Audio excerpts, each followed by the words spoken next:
오늘 우리에게 주시는 하나님의 말씀은 시편 119편 1절에서 8절 말씀입니다.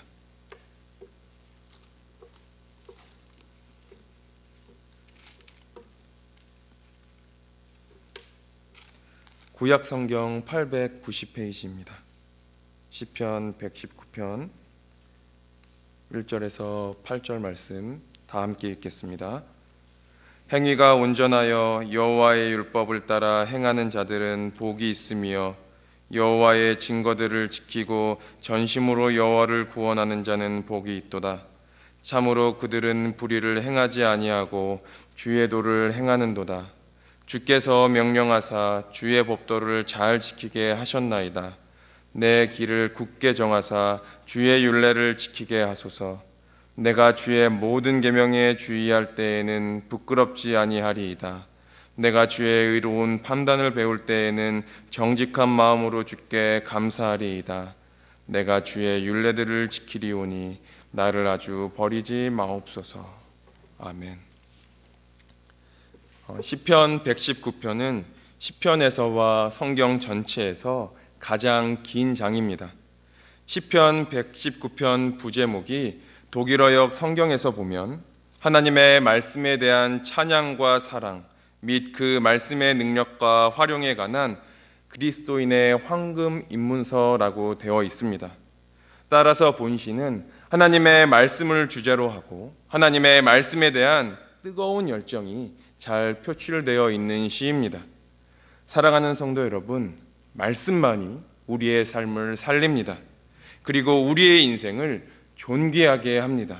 이러한 말씀을 주님 오시는 그날까지 굳게 붙드시고 이 세상 가운데의 빛과 소금의 역할을 능히 감당하시고 주님께서 우리에게 맡기신 직분과 사명을 잘 감당하시는 우리 성도님들 되시기를 주님의 이름으로 간절히 바랍니다.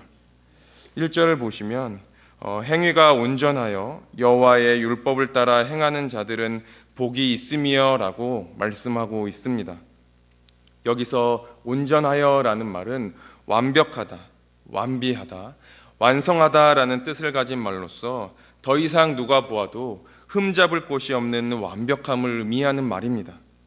시인은 특별히 이 완벽함의 기준을 여호와의 율법, 즉 여호와의 율법을 완벽히 지키는 그리고 행하는 자가 복이 있는 인생이라고 말하고 있는 것입니다. 물론 우리는 하나님의 말씀을 완전히 행하며 그리고 하나님의 말씀을 지키며 사는 것이 얼마나 중요한지 우리는 잘 알고 있습니다. 그러나 동시에 우리는 하나님 앞에서 흠잡을 데 없이 완벽한 삶을 살아간다는 것이 얼마나 어려운 일인지도 또 그것이 허물 많은 우리 자신들에게 있어서 얼마나 어렵고 또 힘든지 그리고 불가능한 일인지도 잘 알고 있습니다. 이에 대해 시편 14편 2절에서 3절에서는 여호와께서 하늘에서 인생을 굽어 살피사 지각이 있어 하나님을 찾는 자가 있는가 보려 하신즉 다 치우쳐 함께 더러운 자가 되고 선을 행하는 자가 없으니 하나도 없도다라고 말씀하고 있습니다. 우리는 말씀을 통해서 알 수 있듯이 우리 스스로는 결코 하나님 앞에서 완전할 수 없는 존재입니다. 오히려 흠과 결점투성이며 악을 행하기에 익숙한 존재입니다. 그럼에도 불구하고 시인은 우리에게 하나님 앞에서 행위에 완전함을 가지라고 말하고 있습니다. 시인은 왜 우리에게 이렇게 말하고 있는 것입니까?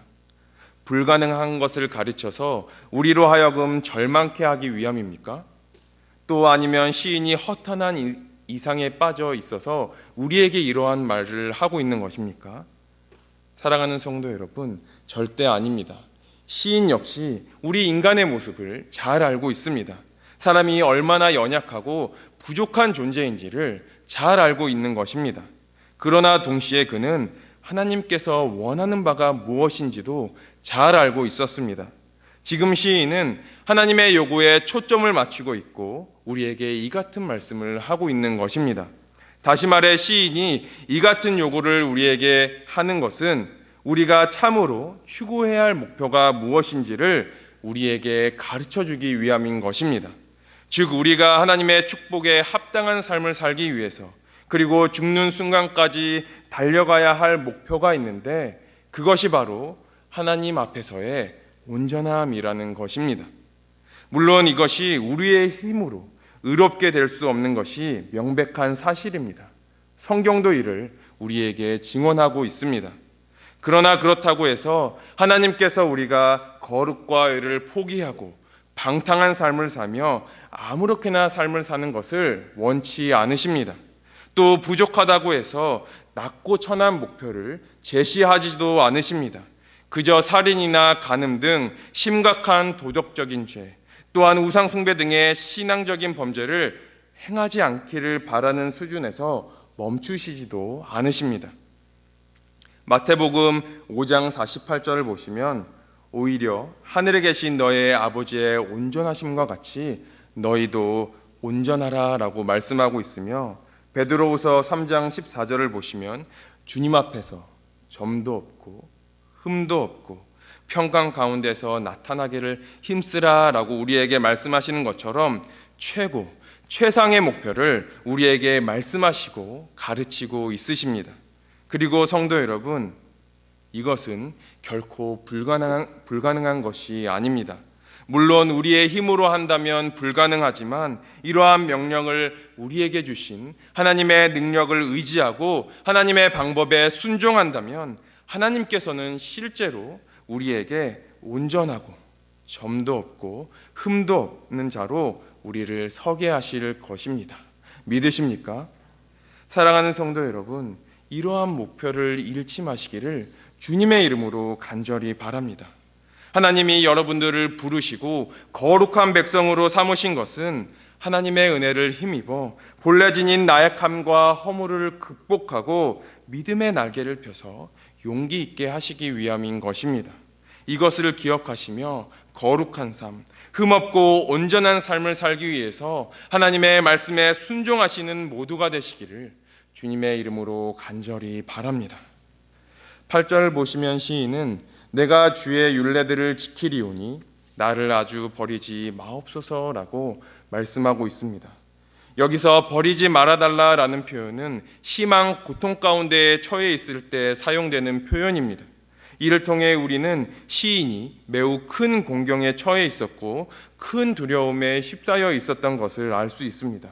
하지만 성도 여러분, 시인은 이러한 위기 가운데에서 절대 절망하지 않았습니다.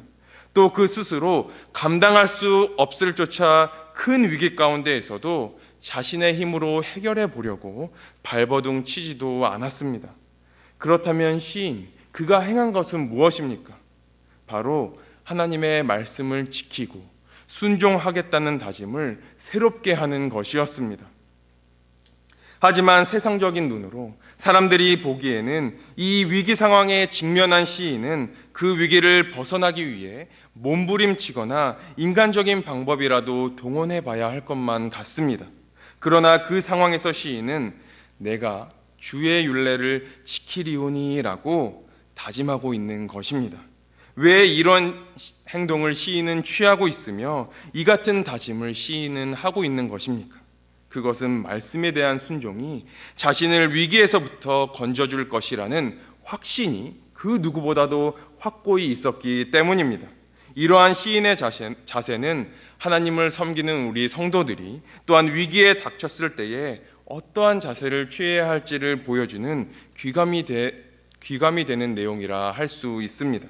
성도 여러분, 우리는 살면서 많은 위기들이 또한 삶의 어떠한 큰 고난들이 우리에게 직면했을 때에 하나님의 말씀을 생각하기보다는 또한 그 위기 상황에만 대처하는 것을 우리는 종종 주위 사람들을 통해 볼 수가 있습니다. 이것은 구약 성경에 기록된 이스라엘 역사 가운데에서도 충분한 예를 우리는 찾아볼 수 있습니다. 대표적인 예로 애굽에서 노예 생활을 하다 하나님의 도우심을 통해 해방되고 자유를 얻은 이스라엘 백성들을 한번 보시기를 바랍니다. 그들이 어려움에 처해 있을 때 그들은 어떤 행동을 취했습니까? 홍해 앞에서 애국 군대가 그들을 추격했을 때에, 광야의 길에서 물이 떨어졌을 때에, 또한 약속의 땅 가나안에 들어가서 그들이 상대해야 할 가나안의 원주민들을 목격했을 때에 그들이 취한 반응은 무엇이었습니까? 하나님께 찬양과 영광을 올려드렸습니까? 아닙니다. 우리가 너무나 잘 알고 있듯이 이스라엘 백성들은 원망과 불평을 했습니다. 낙담과 절망의 소리를 던졌습니다. 성도 여러분, 그들의 문제가 무엇입니까? 그들은 위기에 직면했을 때에 하나님의 말씀으로 하나님 앞에 나아갔던 것이 아니라 하나님의 백성과는 아무런 상관없는 행동을 취했다라는 것입니다.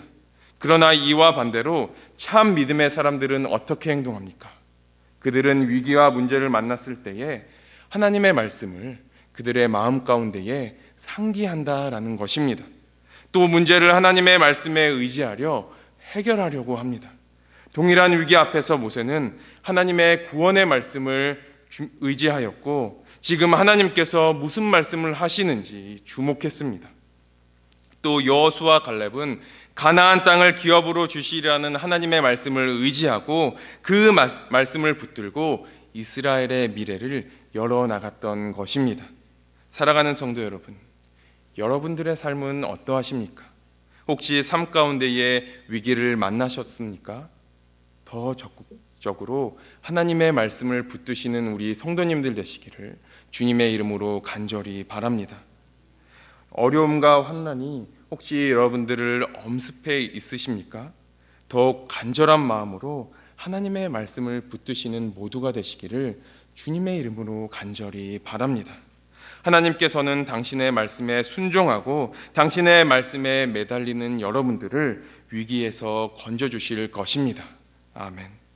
그 말씀이 결코 헛된 것이 아님을, 구원의 능력, 또한 회복의 능력, 또한 치유의 능력을 여러분들 앞에 입증해 보이실 것입니다. 이 능력들을 여러분들을 삶 가운데 경험하시고 오직 하나님께 영광 올려드리시는 우리 모두가 되시기를 주님의 이름으로 간절히 바랍니다. 아멘. 기도하겠습니다. 살아계신 하나님 아버지, 주님 앞에서 온전한 삶을 살아가는 것이 우리의 삶의 목표가 되기를 주님 원합니다. 하지만 이 목표를 이루기 위해서는 우리의 힘과 능력을 의지해서는 절대로 될 수 없습니다. 하나님의 능력을 의지하고 주님의 말씀을 붙들고 주님의 말씀 가운데 순종하며 나아갈 때에 하나님 앞에서의 온전한 삶의 목표를 우리가 감당하며 나아갈 수 있으니 하나님, 우리의 삶을 주님 인도하여 주시옵소서. 우리의 삶을 이끌어 주시옵소서. 하나님 아버지, 우리가 삶을 살아가면서 수많은 어려움을 만납니다. 우리가 말로 표현할 수 없는 위기의 상황이 우리의 삶 가운데에 엄습해 옵니다. 하나님, 그러할 때에 이스라엘 백성들과 같이 원망하며 불평하며 절망하며 낙담하는 것이 아니라 무릎 꿇고 주님 앞에 나아가는 우리들이 되기를 원합니다. 무릎 꿇고 주님의 말씀 가운데에 순종하는 우리들이 되기를 원합니다. 주님의 능력을 구하며 주님 앞에 엎드려 기도하는 우리들이 되기를 원하오니 하나님, 어떠한 위기와 상황 가운데서도 주님만을 바라보고 주님만을 의지하며 나아가는 우리들이 되기를 원하오니 주님 함께하여 주시옵소서. 그리하여 우리의 삶 가운데에 구원의 능력, 또한 치유의 능력, 회복의 능력을 경험하며 오로지 우리의 삶 가운데에 주님께 영광 올려드려지는 삶을 살아가는 하나님의 거룩한 백성의 삶을 살기 원하오니 주님 인도하여 주시고 함께하여 주시옵소서. 모든 것을 주님 앞에 감사드리며 우리의 생명 되시고 우리의 구원자 되신 예수님의 이름으로 간절히 기도합니다. 아멘.